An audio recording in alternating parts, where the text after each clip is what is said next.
Alright, in this video I'm going to be showing the difference between how we would do a deadlift and how we would do an RDL. And then also, typically when we're doing an RDL, how we would have a client set up in our gym. So the first thing you want to do is know the difference between what deadlift variation you're doing. So we have three different variations that we typically will use. Number one is our conventional deadlift. And that's when our feet are in a more narrow position, right, about hip width apart, and then our hands are going to be outside of narrow position. Now you can use an over-under grip, which helps a little bit at heavier loads, or an over-over grip. This really has to do with the preference of the client. As you start to get heavier, you might need to switch to an over-under grip. So with the conventional deadlift, first thing that we want to do is we want to drive our hands out. And this is going to allow our client to establish a nice neutral and straight spine. If they start to bend to the bar this way, they're going to start being too much at the knees and they're not going to get enough in the hips. So we want to drive to initiate the first movement to be more hip dominant, and then we can get to our setup on our bar. Now our butt should be middle between our knees and our shoulders. So if you start to see that their butt is in line with their shoulders, way too much, right? Their butt's too low, they're not in a good position. If you see that their butt is really high with their shoulders, that's also not a good position, right? We want to be right in the middle. So just like this, we want to make sure that they can be looking forward with their chest slightly up. We want to grip the bar.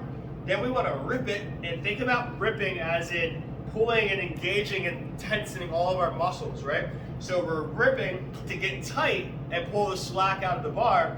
And then from here, we're going to push through the floor. And we want to get to our stacked position, right? That stacked position means that we're tight in the core. We're not leaning back. This is overextended.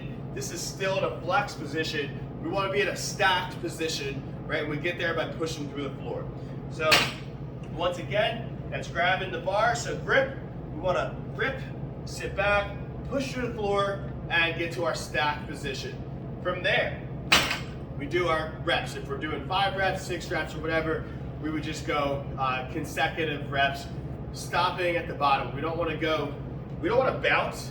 What I mean is, we don't want to come here, and then back into the next one, and then back into the next one. Typically that is used in like a cardio workout where there's like 10 reps and the weight's really light.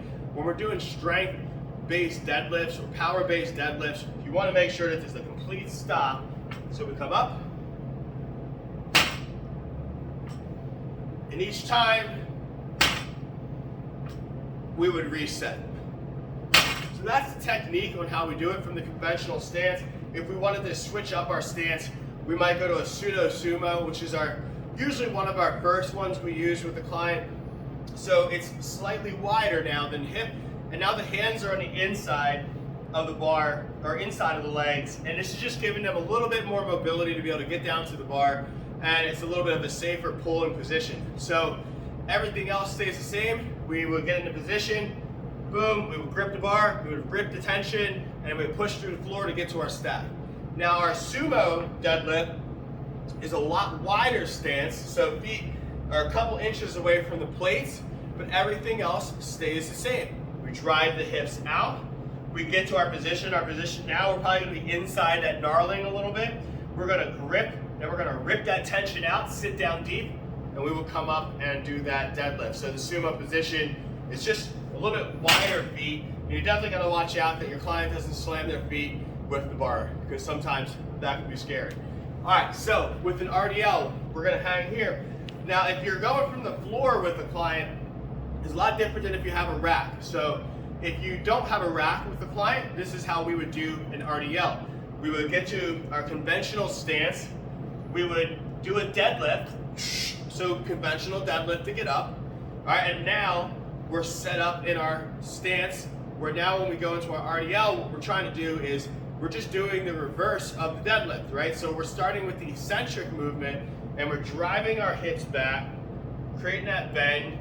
We feel the stretch in our hamstrings, and then we pull back through the bar, and we stand up tall. Hips back nice and flat. And we're boom. So a lot of people will call this the straight leg deadlift. I typically don't teach it as a straight leg. We have a little bit of a bend in the knees, but it is traditionally a little bit straighter than your conventional deadlift, right? We are trying to push that butt back towards the wall behind us. We're trying to keep that back flat, and we're coming through. Now, I love this for clients with tight hamstrings because this actually can help loosen up the hamstrings a little bit. So now, if you follow me, we're going to go over and put it in a rack. Because typically, this is how most clients are going to be doing a rack deadlift, or sorry, an RDL. They would have it on the safety squat bars inside of a rack like this, and we would come in and we would deadlift it up. We would step outside of the rack, and then from there, we come down and we come up. Down, and we're coming up. We would do our reps, rack it, and then we would be done. But there is the two differences between doing a deadlift, which we like to consider deadlifting weight from the floor, and a Romanian deadlift, also known as an RDL, which would be working on the eccentric phase of that deadlift, so working those hamstrings a little bit more, and then doing the concentric phase second. So where in the deadlift, we focus more on the concentric, and a lot of times we take the slack out in the eccentric. In this phase, in the RDL, we're actually loading the eccentric movement and then also still doing that concentric movement. So you're actually getting both phases of the deadlift, which sometimes is actually a little bit better for most people than doing just a deadlift from the floor, because when you deadlift from the floor, you have lots of issues like mobility, range of motion, technical skill.